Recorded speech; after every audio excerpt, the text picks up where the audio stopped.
Hi, I'm Ashley Adamson. I want to talk to you about a somewhat unique topic that I don't think anyone in the trans community is talking about, and I think it's super important because it's fundamental as a bedrock.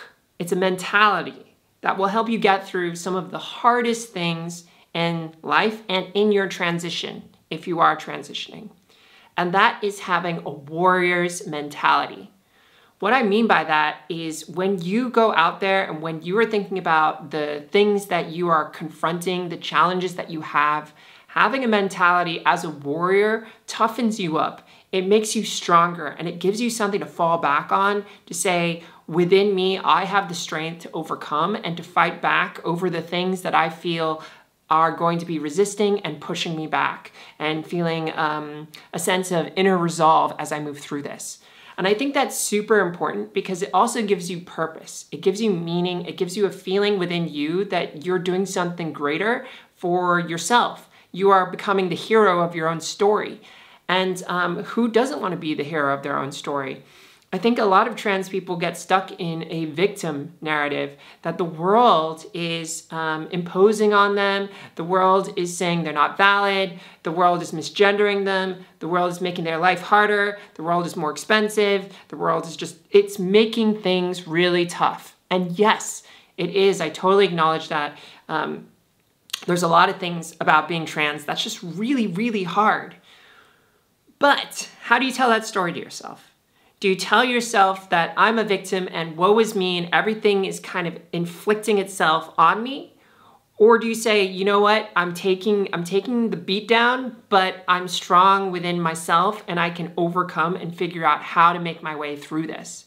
And only one of those mentalities is ultimately going to win in the long term.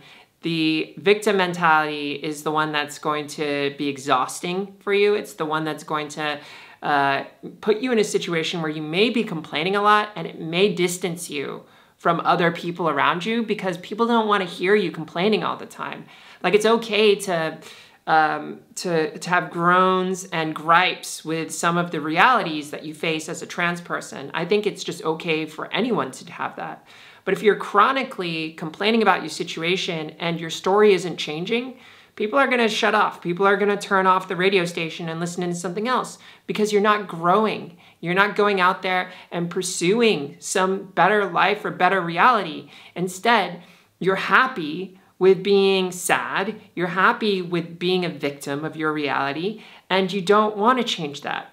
Because to change that, you have to recognize that you don't want to come to terms. This is it. To change it, you don't want to come to terms with the fact that you can change it. And that's probably more frightening when coming to terms with your own victim mentality is, can you acknowledge that you have control over this reality? Perhaps you don't have control over your external circumstances, like, does money exist in the world? Does capitalism exist in the world? How someone may treat you because you are trans? But you can look for your own locus of control of what you can change and say, okay, I can change who I hang out with. I can change how I tell my story and what I say to myself. And I can change my approach to this situation. If I don't want to be in this situation more, can I change where I am so I'm no longer in this situation? If people are mistreating me at work, can I talk to someone to change how I'm being treated? Can I look for a new job if this job is really not going to work for me? If my parents are being like super mean and cruel, is there a way in which I can set a boundary, either telling them that or just like finding ways for me to find release and to go beyond my current situation? And that's super important. And that is the warrior's path, is looking within you to take charge of the situation and to go forward with strength. So I just kind of wanted to get that out because I think there's so much potential in the trans community and everyone, such as yourself, in terms of the obstacles and the things that you face. But I noticed this within the trans community and really just the entire social media, social justice world. There's a lot of victimhood. And man, I'm going to get a little bit of hate for this, I imagine, but we don't have to be victims. I think there's an important case to be made about us being disenfranchised, us having human rights, and us being given the power to be able to choose and have autonomy and sovereignty over our own body. But we don't need to complain all the time. Like, what are you going to do about your situation? Are you going to keep complaining about it, or are you going to change it? That's the most important thing. I'm trying to think of like probably the best example of being a warrior. It's probably like it's probably every single time. It's probably every single time that my heart drops and I feel invalid, or I feel like someone ghosts me, or I feel like I'm alone, or there's some kind of pain in feeling like, oh, being trans, this experience is because I'm trans. I can't do this. I can't deal with this. I'm in tears. I'm crying. It feels terrible. Woe is me. That whole story triggers. And that's where I have to kind of cry, release, acknowledge the pain, not bypass the pain. That's an important part of the process. And then go within and say, where is my strength? Where is my resolve? When am I ready to stand up again and to go out there and change my reality?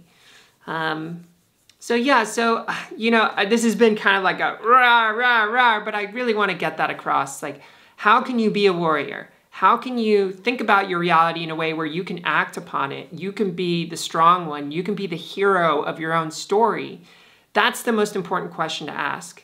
Because when you start asking yourself this question and seeing yourself as a hero, you can then go out into the world and be a hero.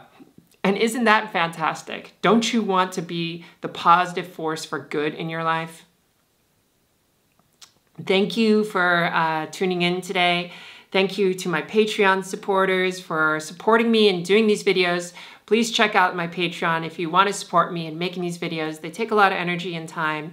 And also, if you want to support me, you can buy my book online. And I also have an Embracing Femininity project, which I just released. So go check all those things out. They're on my website. And I will see you in another episode. Bye.